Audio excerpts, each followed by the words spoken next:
Welcome sa DRS 2.0. Fresh at nagbabagang happenings bang hanap mo? Mga padabarkads man yan o mga trending topics? Pwes, sagutin natin yan.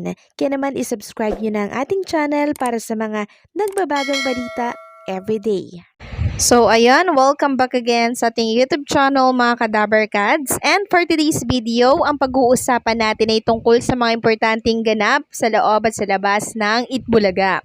Pero bago yan, pahapyawan lang natin ang nangyari dito sa Itbulaga. So, kanina, nakasama natin ang boy group na Biction dito po sa Itbulaga. At this time naman mga Kadabarkads, wala po si Miles Ocampo at ang pumalit sa kanya sa sugod bahay mga kapatid ay si Raisa May Dizon. Ang nasugod nilang barangay ngayong araw ay barangay Pinagbuhatan, Pasig City.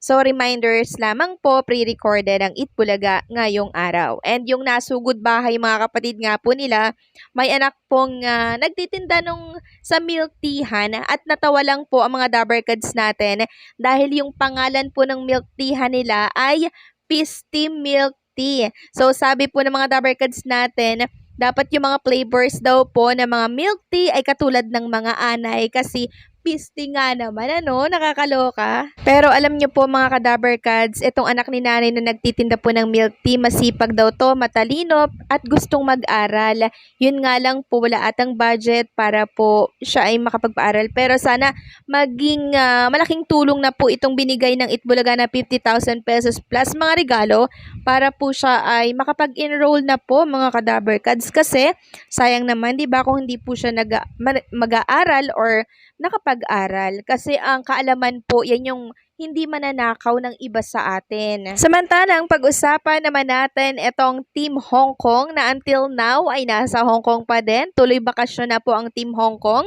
Makikita nga po sa picture na to, nakasama po ni Ma'am Pauline Luna, si Pochi, and syempre si Allen Kay, si Jose, and si Wally Bayola. Nasaan kaya si Bossing Vic Soto dito? So, akala nyo nagsisigarilyo dito si Wally Bayola, no? Kanina, unang tingin ko din, parang nagsisigarilyo si Wally, pero nagpe-pretend lang siya na nagsisigarilyo, pero ito po ay a pack of white sugar. Samantalang congratulations naman sa isang Itbulaga host dahil alam nyo po mga Kadabarkads, meron siyang panibagong endorsement shoot. Grabe na to mga Kadabarkads.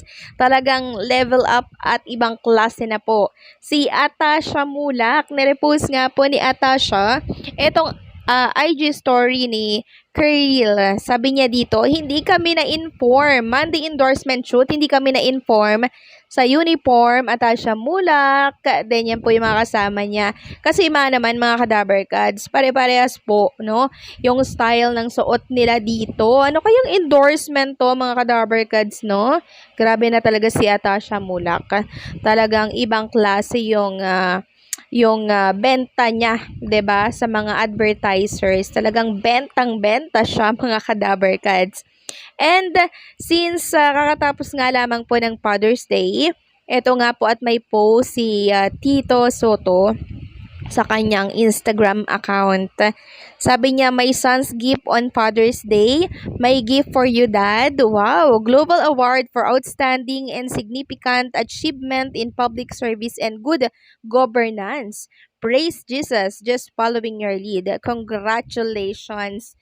Etong si Gian Soto po mga Kadabarkads, ito po yung kanyang natanggap na certificate. Oh. Grabe no, nakaka-proud mga Kadabarkads na talaga namang etong anak po ni Tito Soto ay sumusunod sa apak po ng kanyang ama at mga magulang. Samantalang pag-usapan naman natin ang nasagap nating balita mga Kadabarkads, tungkol po ito sa pagtanggi ng GMA Network sa alok po ng Tape Incorporated. Sabi dito, GMA Network declines settlement offer of tape. Saklap naman nun mga Kadaber Kads. Sabi dito, tinanggihan ng GMA Network ang alok na settlement at Television and Production Exponent or TAPE Inc. para sana matapos na ang kanilang pagkakautang sa Giant Network. Ayon sa ulat ni Mel Tiangco para sa 24 oras sa gabi, June 11, 2025, nangyari ang pagtanggi ng GMA7 sa mediation meeting sa Quezon City Prosecutor's Office kahapon. Hindi raw sapat ang settlement offer ng TAPE kaya tinanggihan ito ng Kapuso Network. Bunsod nito, muling irarapol ang kaso sa ibang prosecutor na magsasagawa ng preliminary investigation. Sa paghaharap ng mga abogado ng magkabilang panig noong May 29, 2025, napag-usapan ang posibilidad na magkakaroon ng settlement. Pero nanindigan ang legal counsel ng GMA Network na si Attorney Lynn Delphine na ang kanilang nais makuha ay ang nakasaad na halaga sa kanilang isinampang reklamo.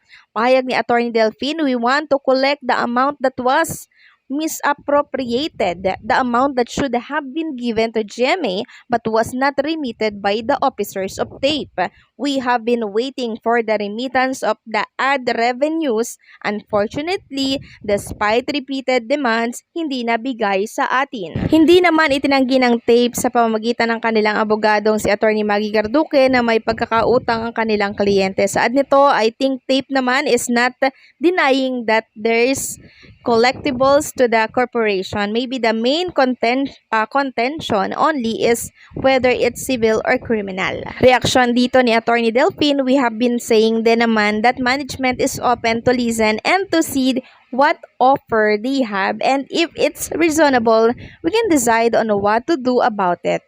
Sabi naman po ni Attorney Garduque, under the rules, yung mediation kasi is also dependent on the complainant if they are willing or open for the settlement. So in this particular case kasi, maganda na nalaman natin na on the part of GMA that they are open for settlement. Pero yun nga lang, dinecline po no ng GMA ang nasabing settlement na ino-offer po nitong TAPE Incorporated. Kasi ang gusto pong makuha ng GMA, buo po yung bayad. Next topic naman, pag-usapan natin ang tungkol dito kay Miles and Maine Mendoza. So, hindi matapos-tapos ang usaping yan. So, pansin nyo ba mga Kadaber Kads, wala po si Miles Ocampo dito sa Itbulaga ngayong araw kasi pre-recorded po yan. And eto nga po, meron tayong nasagap na balita. Siguro hindi nyo pa ito napapanood sa update natin. So, ulitin ko lang ulit. Sabi dito sa nakita nating statement, Manila, totohanan ba o intriga lang ang balitang may issue sa pagitan ni Maine Mendoza at Miles Ocampo? Hindi pa matukoy what caused their falling out. Pero nagkaroon na ng balasahan daw sa Itbulaga. So ano ba yung balasahan na yan? Pansin nyo ba mga Kadaber Kads na wala na pong schedule si Miles Ocampo sa studio ng Itbulaga pag weekdays? Pag weekend lang po siya, ando doon, 'di ba? Nung Sabado, present si Miles Ocampo sa studio, pero pag weekdays, nasa sugod bahay po siya. So, parang inalisan muna siya ng schedule sa studio po ng Itbulaga para syempre lumamig po, no? Yung iringan nilang dalawa kung meron man. So, parang pinull out muna po, no, yung schedule ni Miles sa studio ng EV pag weekdays. So, ulitin ko lang, pag weekdays. Pero pag Sabado, andyan po sila. Sama-sama silang lahat dito. Pero yun nga lang, hindi po sila nagkakalapit ni Maine Mendoza. Sabi pa dito, ito'y particular sa segment kung saan assign ang dalawa. Ang stay out si Miles sa segment. She was replaced by Raisa Mediso na kasamang tumitimon sa segment along with Maine. So hopefully mga Kadaber Kads, no, ay magkaroon na po ng schedule si Miles sa studio ng Itbulaga, 'di ba? Kahit weekdays pa yan. Kasi pansinin nyo po, weekdays nasa sugod bahay lagi si Miles. At kung nasa studio man, di po sila nagkakasama ni Maine Mendoza. Kasi mas bagay po si Miles Ocampo sa studio ng Itbulaga mga Kadaber Kads eh. Although bagay naman din siya sa sugod bahay, pero mas gusto namin siya sa studio po ng Itbulaga. So anong say nyo dito mga Kadaber Kads? Please comment down below.